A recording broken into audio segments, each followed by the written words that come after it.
परमेश्वर का कोई भी भजन इसलिए नहीं करता कि हमें परमेश्वर चाहिए। परमेश्वर का भजन करते हैं, भगवान हमें ये दे दो, वो दे दो। धन से मनुष्य को तृप्ति कभी नहीं होती। बहुत अधिक कमाओगे तो फिर भी हमारी तृप्ति नहीं होती। फिर भी हम भगवान से, अरे भगवान तूने हमें ये नहीं दिया, वो नहीं दिया। पड़ोसी के यहाँ कुछ नया चीज़ आई नहीं कि हमें ईर्ष्या हुई नहीं। भगवान हमें कुछ भी दे दे लेकिन हमारी तृप्ति होती ही नहीं कभी भी। हमें मनुष्य का जन्म दे दिया लेकिन हमारी फिर भी तृप्ति नहीं। औरों के लिए देखिए कितने ही जीव इस संसार में बनाए हैं। क्या हो सकता है हमें कुत्ता बना देता, बिल्ली बना देता, तब भी हमें तृप्ति ना होती। देखिए एक मेढक की कहानी सुनाती हूँ। एक मेढक बड़ी उग्र तपस्या कर रहा था, बहुत ज़्यादा तपस्या कर रहा था। इतनी कैडी तपस्या थी उसकी कि उसको देख करके शंकर जी को दया आ गई। शंकर भगवान बोले ये मेढक बड़ी तपस्या कर रहा है, चलिए इसकी कुछ मदद करके आते हैं।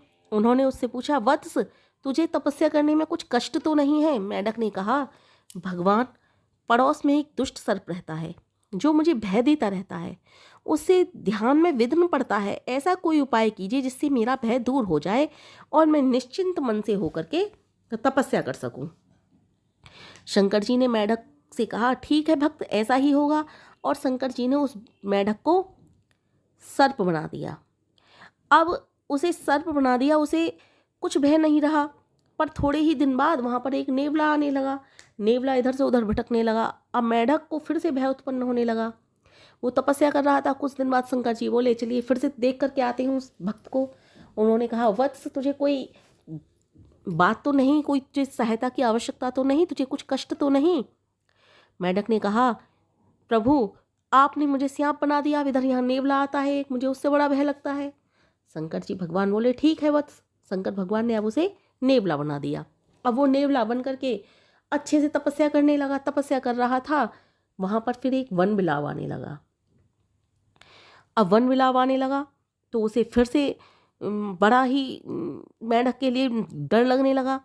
वो तपस्या कर रहा था। भगवान शंकर ने कहा कि चलिए अब उस भक्त की थोड़ी सी देख करके जा आऊँ, सुध ले करके आऊँ क्या कर रहा है मेरा भक्त। आए, देखा तो बोले, भक्त तुझे कुछ कष्ट तो नहीं, तुझे कुछ सहायता प्रदान तो नहीं चाहिए? तो उसने कहा, क्या बताऊं प्रभु, अब यहाँ पर एक वन विलाप आता है, मुझे उससे बड़ा भय लगता है। अब शंकर भगवान ने उसे वन विलाप बना दिया। अब वन विलाप बन गया मेढक।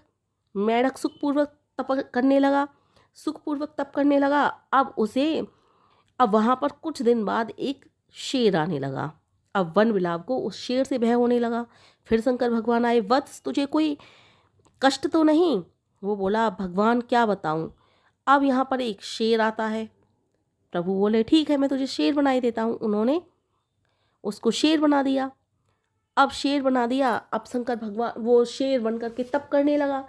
तप करता अब वहाँ पर एक जंगल में शिकारी आने लगा। शिकारी रोज जाल बिछा करके जाने लगा। अब वो शंकर भगवान बोले, वत्स तुझे कोई कष्ट तो नहीं? वो बोला, भगवान क्या बताऊं आपको, मेढक था, मेढक से मैं सर्प बना और सर्प से नेवला और नेवले से वनविलाप, वनविलाप से सिंह।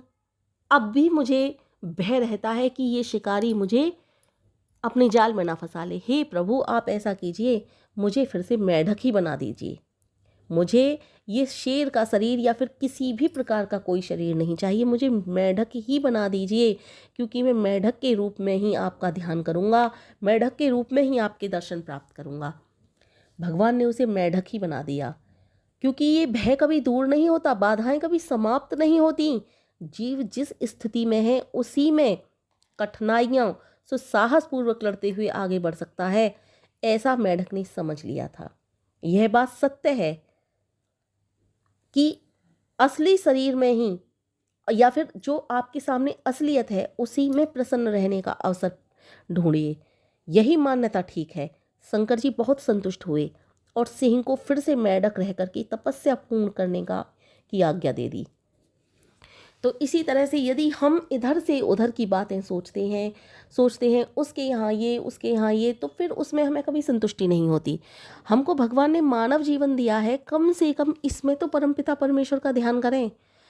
अन्य जितने भी जीव हैं सब अपने कर्म को भोगने के लिए आते हैं, कर्मों के अनुसार उनको जन्म मिलता है। न जाने कितनी लाख योनियों में, 84 लाख बताते हैं वैसे, कितनी लाख योनियों में भटकने के बाद जीव मानव का जन्म लेता है। लेकिन इस मानव जन्म को भी हम ऐसे ही गंवा दें? हाँ, कर्मों का तो भोग हमें इस मानव जीवन में भी भुगतना पड़ेगा, क्योंकि कर्मों का भोग तो हमें जब तक हम नहीं भुगतेंगे, जब तक हमारे कर्मों का भोग ये समाप्त नहीं हो जाता, तब तक हम इस जन्म मरण के भव बंधन वाले चक्र में फंसते ही रहेंगे और ये जन्म मरण का चक्र चलता ही रहेगा।